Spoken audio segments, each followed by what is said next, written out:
Ang statement po kagabi ni dating secretary ng DND na si Nonong Cruz ay medyo talaga mahapde at sa totoo lamang ay siguro kaya lumabas ito dahil nga doon sa lumabas itong KME. So nga pala, congratulations nga pala kay Jimmy Regalario, kay Vice President Tito Ginggona, kay Senator Tanyada ng KME, kilusang makabayang ekonomiya.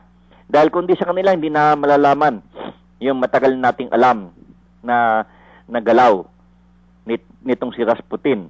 At sa totoo lamang, ay dapat maagapan to ng ating gobyerno ni Mia Arroyo. Dahil ang problema ay the mere fact na parang overconfident si Bert Gonzales sa kanya sinasabi para sa isang soft coup to create a revolutionary government through a transitory or transition council, ay sinasabi nga po ng mga analyst na hindi naman daw gagawin ni Bert Gonzales to, na parang siya ang presidente ng Pilipinas at he will not talk that way kung wala raw blessing ni Mia Arroyo.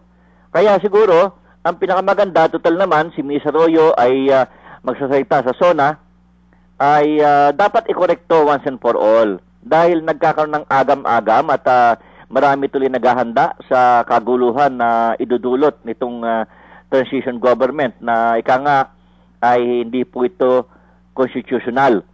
At sa totoo lamang ay hindi naman talaga sa tingin ko ay hindi yan ang gusto mangyari. Kaya lang ay masyado nang nabulabog at marami na palang speaking engagement na ginawa itong si Berting. At very clear naman sa sinasabi ng ating mga kaibigan na overconfident na parang kung ano sinasabi niya ay yun ang talagang kagustuhan ni Mia Arroyo. At sana ay maagapan ito dahil nga sa lumalaki ang problema at baka mamaya ay yung mga lumalabas na omen sa bansa natin ng pagputok ng volcano, lunar eclipse, solar eclipse, etc. ay ito po yung mga masasamang babala. Lalo na pati yung kasama na po yung mga earthquake na sinasabi po ng pillbox once in a while. At sa totoo lamang, ay ang isa pang masama ay yung siyempre, si Berting ang magtutungkulan ng mga napakaraming editorial at mga iba-ibang broadcast ngayon, ay sinasabi nga ng ibang mga broadcaster na bakit hindi nire-reprimand ni Mia Arroyo etong si Bert Gonzales o bakit hindi hinuhuli sa kasong treason itong si Bert Gonzales. Baka nang uhulihin ko talagang ito ay may blessing ng isang mataas sa tao sa Malacanang. Pero ako hanggang ngayon hindi ako naniniwala rito. Pero sabi ko nga, ang pinakamagandang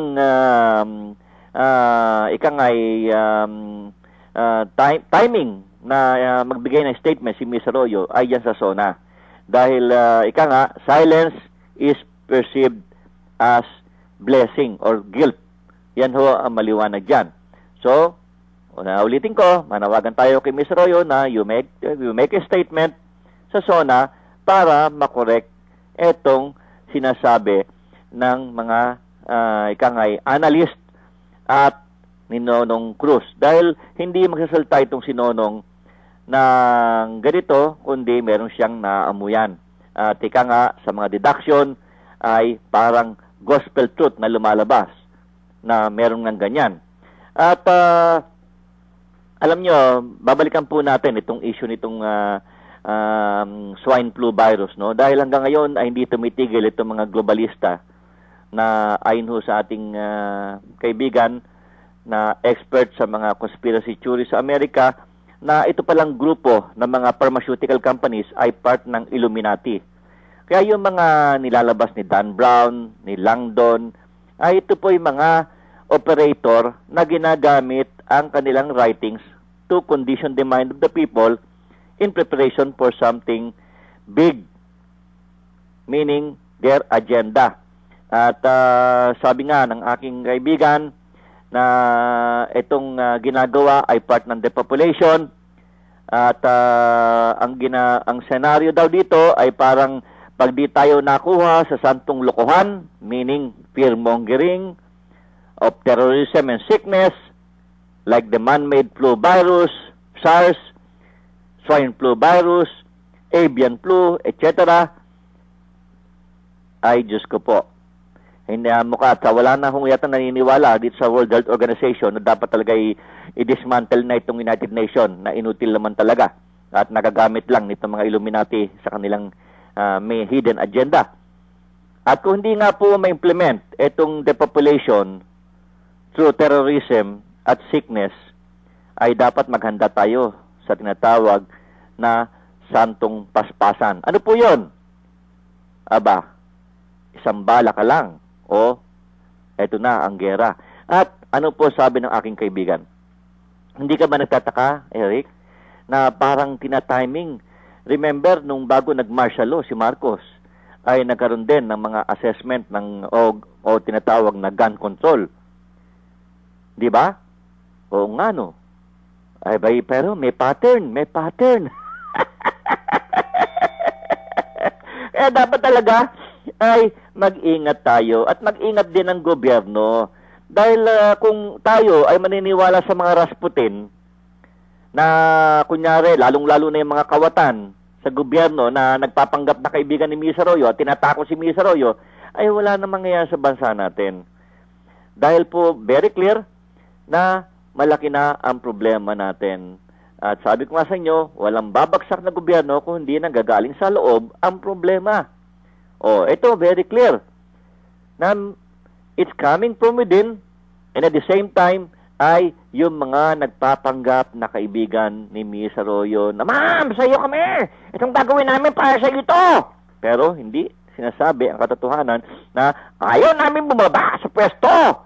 Dahil, kung ikaw ay makakaligtas ka at makakapunta ka sa ibang bansa dahil may bakay ka na sa ibang bansa, kami hindi! Maiipit kami rito! Kaya kailangan lumabang kami.